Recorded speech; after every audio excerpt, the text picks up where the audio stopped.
जगाता हूँ होशियार नहीं होती, किस नींद में सोई है दुनिया बेदार नहीं होती। ये शायर जिस शायर ने लिखा वो हम सबको देख के, इस देश की जनता को देख के ही उसके मन में ये आया होगा कि जो बुद्धिजीवी साथी, जो समाज सेवक रात दिन अपने स्वयं के इंटरेस्टों को छोड़ के लगे हुए हैं और उसके बाद भी कोई परिवर्तन उस व्यवस्था में नहीं दिखाई देता। आज के इस महत्वपूर्ण सत्र की अध्यक्षता कर रहे आदरणीय प्रोफेसर विवेक सिंह जी, इस प्रोग्राम के मुख्य आयोजक प्रतिभा के धनी, हमारे छोटे भाई की तरह प्रमोद शर्मा जी, बड़े ही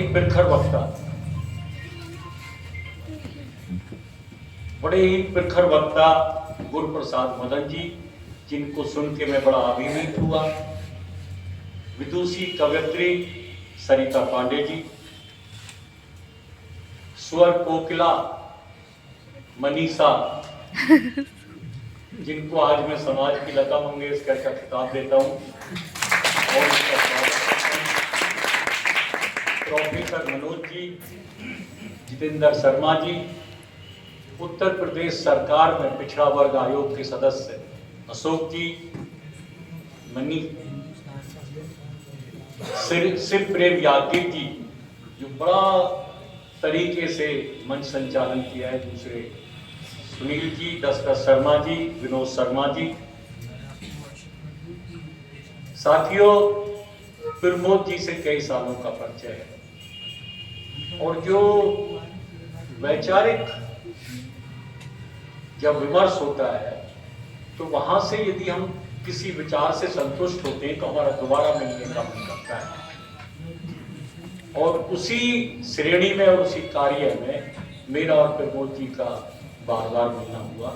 और सच बताऊं तो मैं इतनी देर से सुन रहा हूं, मैं तो डर रहा हूं क्योंकि यहाँ सारे के सारे शोधकर्ता, सारे स्कॉलर, सारे प्रोफेसर, तो मैं तो अपने आप को बड़ा छोटा महसूस कर रहा हूं कि मैं कुछ सही कह भी पाऊंगा या नहीं कह पाऊंगा। यदि कुछ मैं ऐसा बोल जाऊं तो मैं उन बातों के लिए पहले ही समझ आता हूं। साथियों, कर्पूरी जी पे जैसा कि सब्जेक्ट है, मैं तो राजनीतिक आदमी हूं और मिशन का आदमी हूं, घंटे 2 घंटे बोल सकता हूं, इस सामाजिक व्यवस्था पे बोल सकता हूं, आर्थिक व्यवस्था पे बोल सकता हूं, लेकिन चूंकि प्रमोद जी ने एक पर्टिकुलर सब्जेक्ट दिया है, आप कर्पूरी जी का अध्ययन करेंगे ना तो उनके जीवन में जो घटनाएं घटी हैं, उन दूसरों ने क्या किया हम वही बोलते हैं, उसके अगेंस्ट कर्पूरी जी ने क्या किया, आप उसका अध्ययन करिए। मैं तो उस गांव में गया तो जिन्होंने वो जब 10वीं पास किया कर्पूरी जी ने,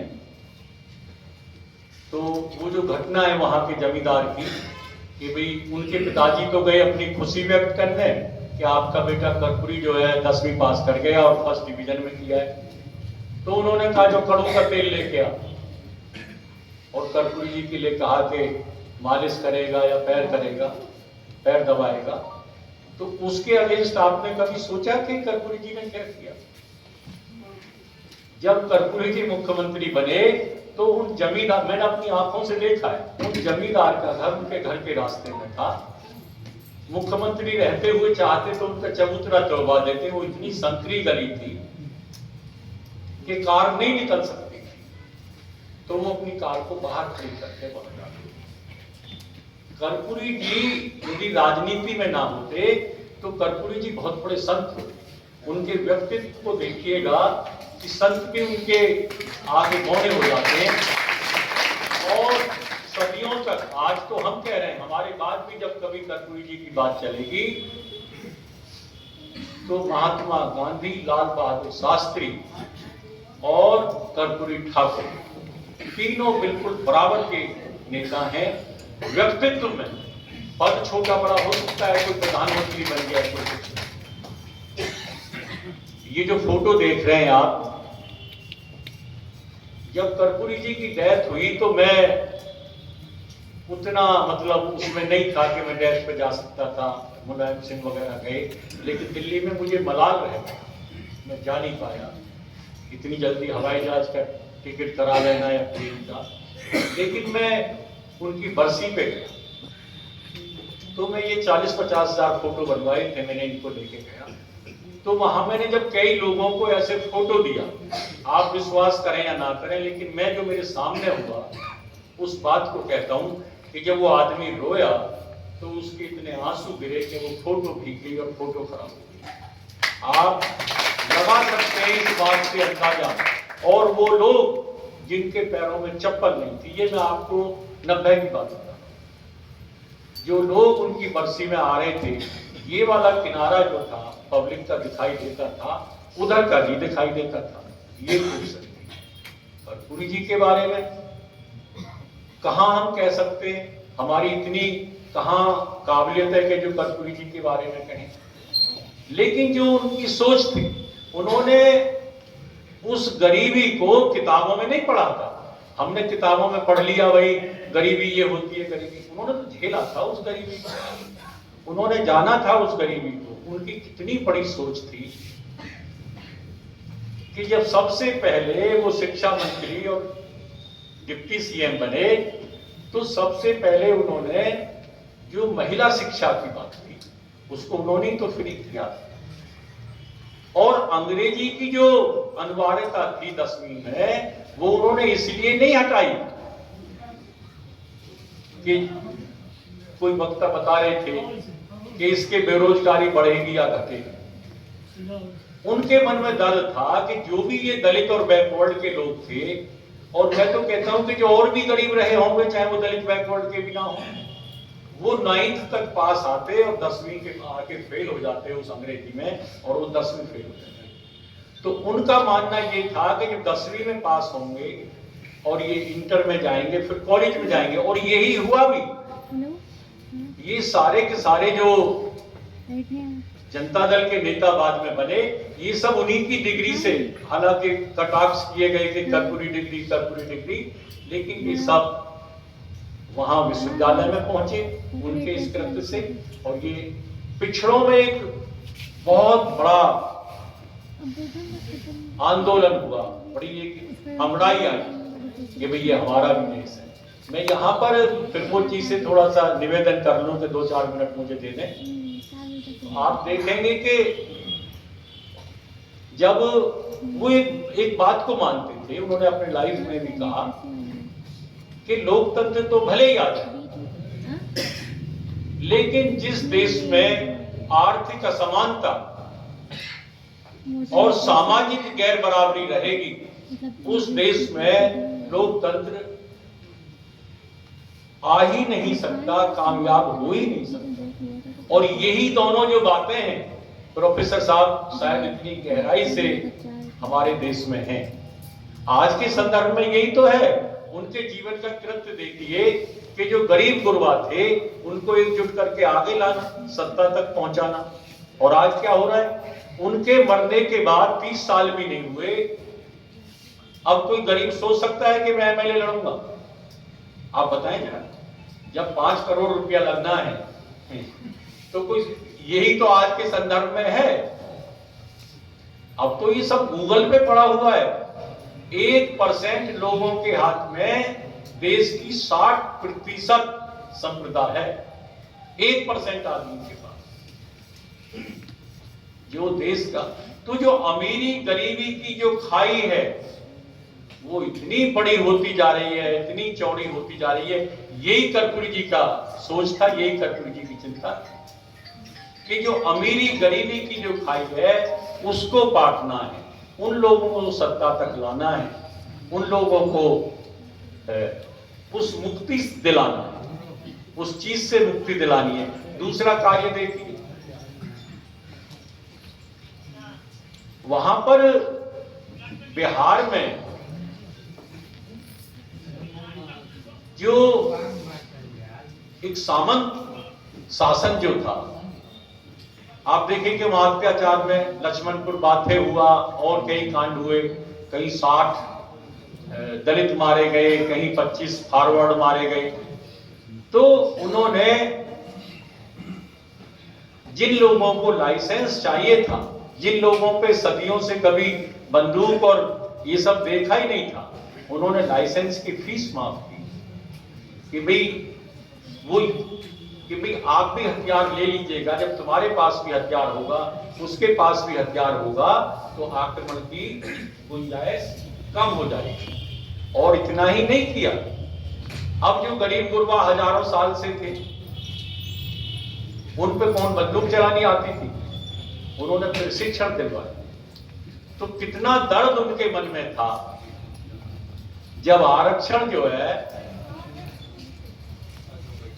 उन्होंने लगाया। तो सोच देखिए, अभी कांग्रेस के तो वो विरोधी रहे, लेकिन भाजपा भी अभी महिलाओं को आरक्षण नहीं दे पाई, जबकि कर्पूरी जी ने 1978 में ही आरक्षण दे दिया था महिलाओं को। जो उनका 26% जो आरक्षण है, उसमें 12% जो अति पिछड़ा, उससे पहले जो भी हमारे आयोग बने थे, कर्पूरी जी जानते थे इस बात को कि देखिए पिछड़ा जो है ना, हम पिछड़ा तो एक लफ्ज है, बस पिछड़ा बोल दिया, लेकिन पिछड़ा वो कैसे पिछड़ा होता है? एक होता है सामाजिक पिछड़ा, दूसरा होता है आर्थिक पिछड़ा, तीसरा होता है शिक्षा का पिछड़ा, और चौथा होता है राजनीतिक पिछड़ा। तो कर्पूरी जी ये जानते थे कि इन पिछड़ों में कुछ जातियां ऐसी हैं कि जो सिर्फ शिक्षा से पिछड़ी हुई, लाठी में, भैंस में, जमीन में, जैसे यादव वो लाठी, भैंस में, जमीन में मजबूत थे, कुर्मी, लोधी, गुजर। तो उन्होंने यही सोच के, लेकिन दूसरी तरफ वो पिछड़े थे जो चारों तरह से पिछड़े थे, सामाजिक पिछड़े, आर्थिक पिछड़े, शिक्षा से पिछड़े और राजनीतिक पिछड़े। वो कौन क्लास थी? वो जो दर्द आपका जाग रहा है, वो जो इस देश का आर्टिजन क्लास है, जो इस देश की कामगार जाति है, जो सामाजिक स्तर पे इस समाज के काम में जुड़ी हुई है, वो जातियां थी। तो उन्होंने यही सोच के 12% जो रिजर्वेशन है वो अति पिछड़ों को दिया, 8% पिछड़ों को दिया, और 3% महिलाओं को और 3% सवर्णों को दिया। और आप ये जान लें, उनके जो गुरु थे डॉक्टर लोहिया, डॉक्टर लोहिया ने बांधी गांठ पिछड़े पांव में 100 में 60। अब पिछड़े तो 60 थे ही नहीं, तो लोहिया ने 60 क्यों बोला? डॉक्टर लोहिया पूरे महिला जगत को पिछड़ा मानते थे। ये डॉक्टर लोहिया ने सबसे पहले कहा कि महिला चाहे किसी जाति की हो, किसी धर्म की हो, किसी संप्रदाय की हो, महिला जो है सब पिछड़ी है, इसके हक को सबने ही मारा। इसको किसी ने आज तक जो है आगे नहीं आने दिया है। तो तब उन्होंने कहा उस पिछड़ों में 52% पिछड़ों को जब मिलेगा 52, तो इसमें महिला को भी शामिल करो। तो जो डॉक्टर लोहिया ने कहा, इसीलिए कर्पूरी ठाकुर जी ने महिलाओं के लिए 3% आरक्षण दिया, और गरीबों को वो जानते थे।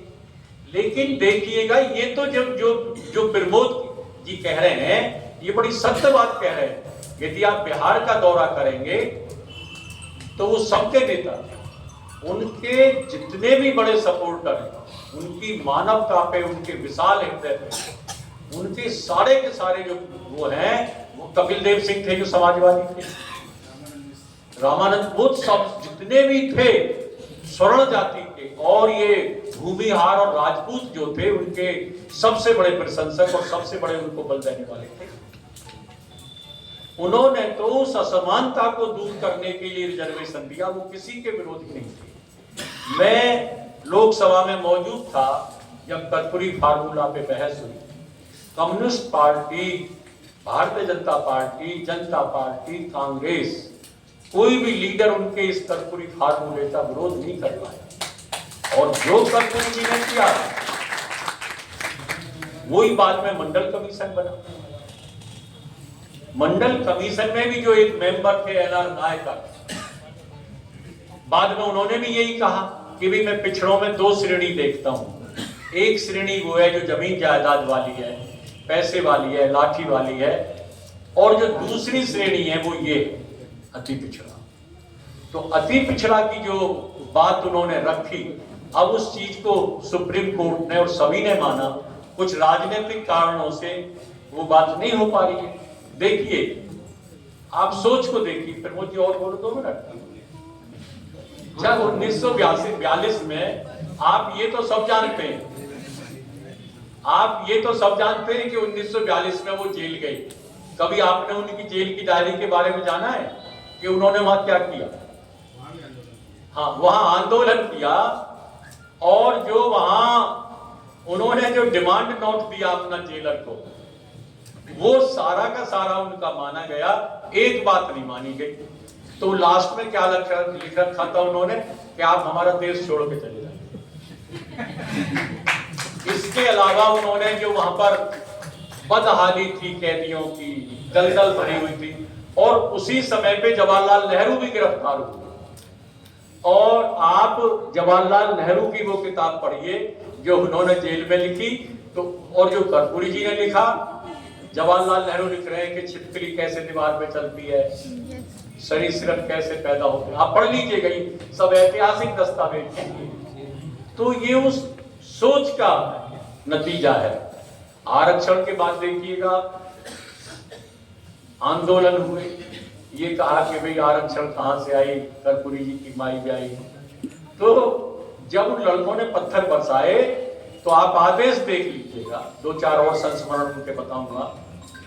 तो आईजी को बुला के बोले कि किसी भी लड़के को गिरफ्तार मत करिए, किसी भी बच्चे को थप्पड़ या डंडा मत मार। ये बोल सकते,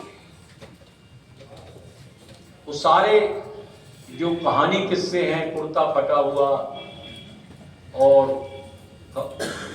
एक बार उनके छोटे भाई ने ईंट मंगाई उस गांव में अपने में। तो उन्होंने पूछा कि भाई ये ईंट किस लिए मंगाई है? कि अब हम अपना घर बनाएंगे। तो उन्होंने कहा कौन रहेगा इस घर में,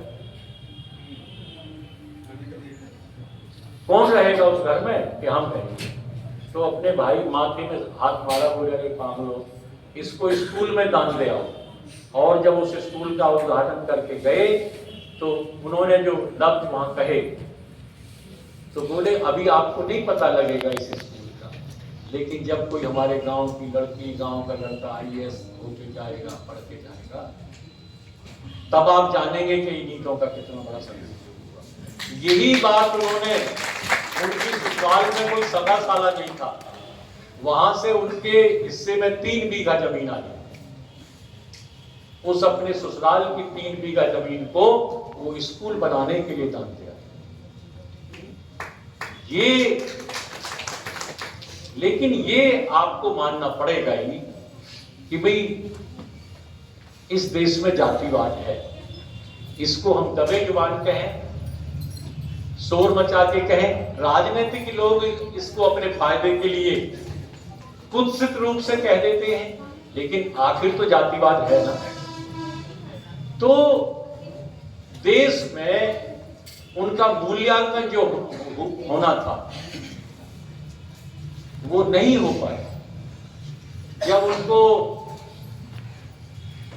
भारत रत्न दिया गया, तो जो विज्ञान भवन है दिल्ली का, वहां गृह मंत्री जी आए थे, शाह साहब, अमित शाह। तो उन्होंने कहा कि मैं तो हैरान हूं कि 100 साल पहले बिहार में इतनी बड़ी प्रतिभा, इतनी बड़ी आत्मा वहां आई, क्योंकि जो छोटा बेटा है वीरेंद्र ठाकुर, इसके इलाज के लिए इंदिरा जी ने पैसे के लिए कहा था। तो उन्होंने कहा कि बेशक बच्चा मर जाए, लेकिन हम इंदिरा गांधी का पैसा, सरकारी पैसा नहीं लग पाएंगे। तो अब देखिए, ये घटना डॉक्टर अम्बेडकर के साथ घटी है, तो वो बिल्कुल पटल पे है इसी विषय को लेके। क्योंकि कर्पूरी जी की जो जाति वो गिनती में बहुत ज्यादा नहीं थी, बहुत ताकतवर नहीं थी, तो जॉर्ज ने खुद लिखा है कि मेरा मानना तो ये है कि कर्पूरी जी का जो आंदोलन है वो डॉक्टर अंबेडकर के आंदोलन से जुड़ा है। ये जॉर्ज ने लिखा अपनी किताब कि जब डॉक्टर अंबेडकर का आंदोलन चला तो उनके पीछे बहुत बड़ा जातीय संख्या था। कर्पूरी जी के पास तो जो अपनी ईमानदारी थी, जो सच्चाई थी, जो उसका आत्मबल था, इतना भाई आत्मबल उनके पास था। यहाँ शायद सिविल लाइन में भी कोई स्टैच्यू लगी है जिसका कर्पूरी जी उद्घाटन करके गए थे। यहाँ आप पढ़ना, कभी कर्पूरी जी के नाम का पत्थर लगा हुआ है, कर्पूरी जी की नहीं लगी है, कर्पूरी जी उद्घाटन करके गए थे, पत्थर लगाए उस मूर्ति कर्पूरी। हाँ, वो मैं बता दूं उसकी कहानी कि भभुआ से आए थे, रघु ठाकुर उनके साथ थे, तो उनके पास इतना ही पैसा था कि या तो कुछ खा लो या इलाहाबाद का टिकट ले लो बस का। तो वो टिकट लेके यहाँ आए थे। वो फिर सब्जेक्ट बदल जाता है, बहुत लंबा मेरा भाषण हो जाएगा। मैं तो, और असलियत तो ये है कि मैं भाषण करने नहीं आया, मैं तो अपने छोटे भाई प्रमोद जी को बड़ा करने आया हूँ और आप सबसे आया हूँ अपने संग। यहाँ तो सभी विद्वान लोग बैठे हैं, सारे ही इतने बड़ी, और मैंने इतने सारे प्रोग्राम की मैं गया हूं भारतवर्ष में, खुद भी किए, लेकिन जितना पिन ड्रॉप लोग यहाँ पर सुन रहे, जितने पढ़े लिखे लोग, महिलाओं की उपस्थिति, बच्चों की उपस्थिति, मैं प्रमोद जी को बार बार बधाई देता हूँ, शुभकामनाएं देता हूँ, धन्यवाद करता हूँ कि इतने बुद्धिजीवी लोगों को यहाँ बुलाया। मनोज प्रोफेसर उनके साथी, हम सब साथ रहते हैं, यादगीर जी आए हैं, रात भी मुझे मिले, सुनील जी, सारे के सारे, ऐसी टीम बन गई है। इस डॉक्टर अंबेडकर के संविधान में सभी के लिए रास्ते खुले। स्पीड ब्रेकर होता है रोड पे, गति धीमी करता है ना, रोक तो नहीं सकता आपको। तो जो ये जातीय व्यवस्था है, गति तो धीमी करती है हमारी, रोकती तो नहीं ना किसी को भी। आप सारा अपने एक अच्छा सा ग्रुप बना लीजिए, विवेक जी आपको दिशा निर्देश देंगे, बढ़िए आप आगे, बढ़िया आप आगे। कोई भी अच्छा कार्य करने के लिए कहाँ किसकी जरूरत पड़ती है, आप अपने अच्छे विचार लाइए, अच्छे लोगों को पढ़िए, अच्छे लोगों के साथ उठिए बैठिए, और आप तो स्वयं ही अच्छे हैं, स्वयं ही विचारवान हैं। मैं कर्पूरी जी की एक बात का और एग्जाम्पल देके अपनी बात को समाप्त करूंगा, और आप हैरान रह जाएंगे कि मैं बहुत हैवी शुगर पेशेंट हूँ और मेरे हार्ट में भी वाल्व लगे हुए हैं। कल कार से चला मैं 12 घंटे की जो है, सब लोग डरते रहते हैं कहीं कुछ हो ना जाए, कुछ हो ना जाए, कुछ हो ना जाए। मैं बोला बड़े गरीबों की दुआएं मेरे साथ हैं, वहाँ प्रमोद जी मेरा इंतजार कर रहे हैं,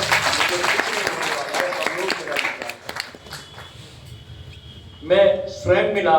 कर्पूरी जी की एक बेटी भी थी, ये रामनाथ ठाकुर जो केंद्र में मंत्री हैं, और वीरेंद्र ठाकुर, इनकी एक बेटी भी थी, तो मैं उनसे स्वयं मिला। तो एक डी के बरुआ के जो कांग्रेस अध्यक्ष रहे थे, वो उस समय बिहार के